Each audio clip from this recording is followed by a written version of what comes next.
Okay, we're going to start talking about the Unit 10 review. We're going to start with question 1. Question 1 says that we have 4 men and 4 women who are lining up at the checkout counter at a store. And they're going to alternate down the line, man, woman, with a man first. So I think the most helpful way to start this question is to go ahead and just do a quick sketch of what this is going to look like.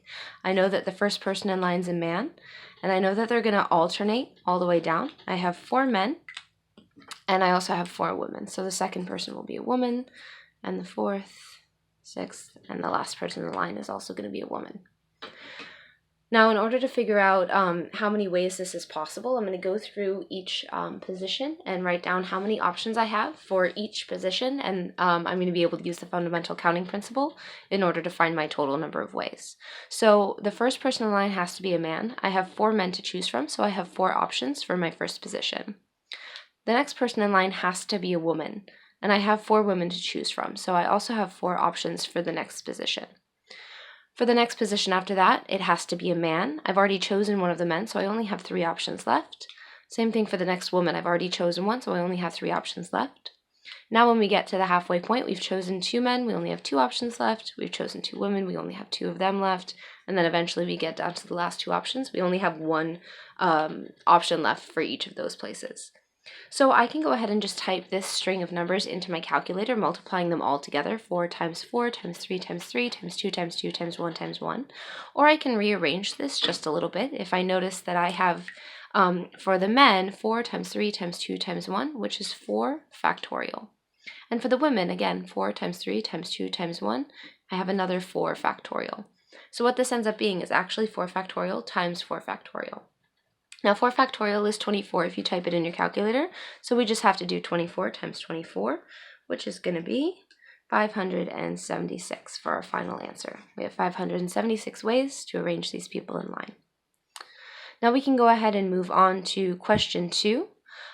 Question 2 is asking, in an automobile race with 7 participants, if there are no ties possible, how many different ways can the first 3 finishers come in?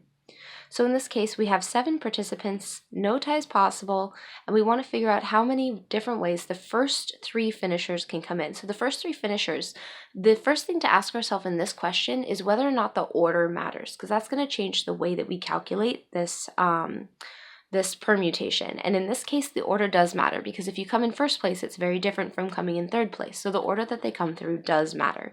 So because the order matters, we're going to be using a permutation, NPR, which means that the order matters. N is the whole number of people that we're choosing from. We have 7 people that are participating. We're going to do 7P, and we're going to choose 3 finishers. So 7P3.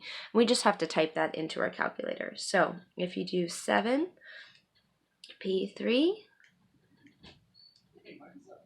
in your calculator, you get 210.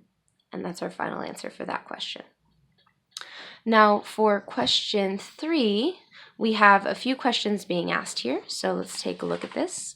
We have a 4-digit number being formed using 2, 3, 4, 5, 6, and 8. I'm going to rewrite them here so you can see them. 2, 3, 4, 5, 6, and 8.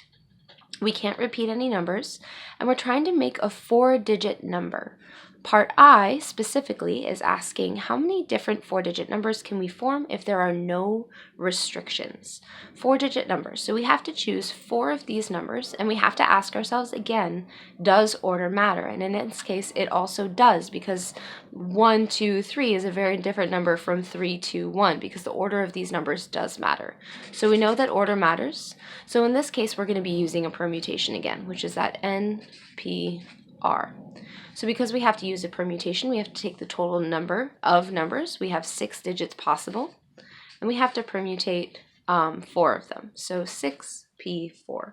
So we're going to go ahead and type that in the calculator, 6P4, and that tells us that our answer is 360. So the answer for question 3, part I, is going to be 360. Now, if I look at the second part, this is saying that I have the same guidelines, but in this case, the number has to be odd and more than 6,000. So for this next part, I need an odd number. An odd number obviously has to end in an odd number, and I only have 2 odd numbers from all of the numbers that they gave me that could be my possible ending here. So I have a 4-digit number that I need to form, and the last number has to be odd. So how many choices do I have so that this is an odd number? I only have 2 options. So the final number here, I'm going to multiply whatever else is going on here by 2, using the fundamental counting theorem to multiply this number of options by whatever other options I have going on here. Now, it also says it has to be more than 6,000, which means for my first digit here, this has to be a 6 or larger in order to make this number 6,000 or bigger.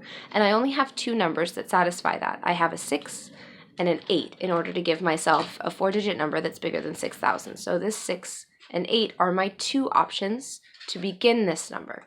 So I have 2 options to begin the number, and I have 2 options to end the number. The 2 numbers in the middle here, I don't have any guidelines for these, so I can go ahead and just take my the 2 remaining things that I need to fill in and choose them from the rest of my options. So if I choose a number to begin with, either one of those 2, and I choose a number to end with, either one of those 2, I will have chosen 2 out of the 1, 2, 3, 4, 5, 6 numbers, which means I only have 4 numbers left over to choose from for my second 2 here. So for these one, again, order matters when we're arranging numbers. For the 2 digits in the middle, I have to arrange 2 out of 4 total options. I have to do a permutation because order matters. So in the center here, I have 4 options, but I'm arranging 2 of them. And I'm going to multiply whatever that answer is by the 2 options for my first number and the 2 options for my second number. If I can go ahead and just multiply these 2's together, this is 2 times 2, that's going to be 4. So in my calculator, I can take 4p2 and multiply it by 4. And I'm going to go ahead and type that in my calculator. 4p2, which gives me 12. And I'm going to multiply that by 4, and my total answer is 48 for the second part of question 3.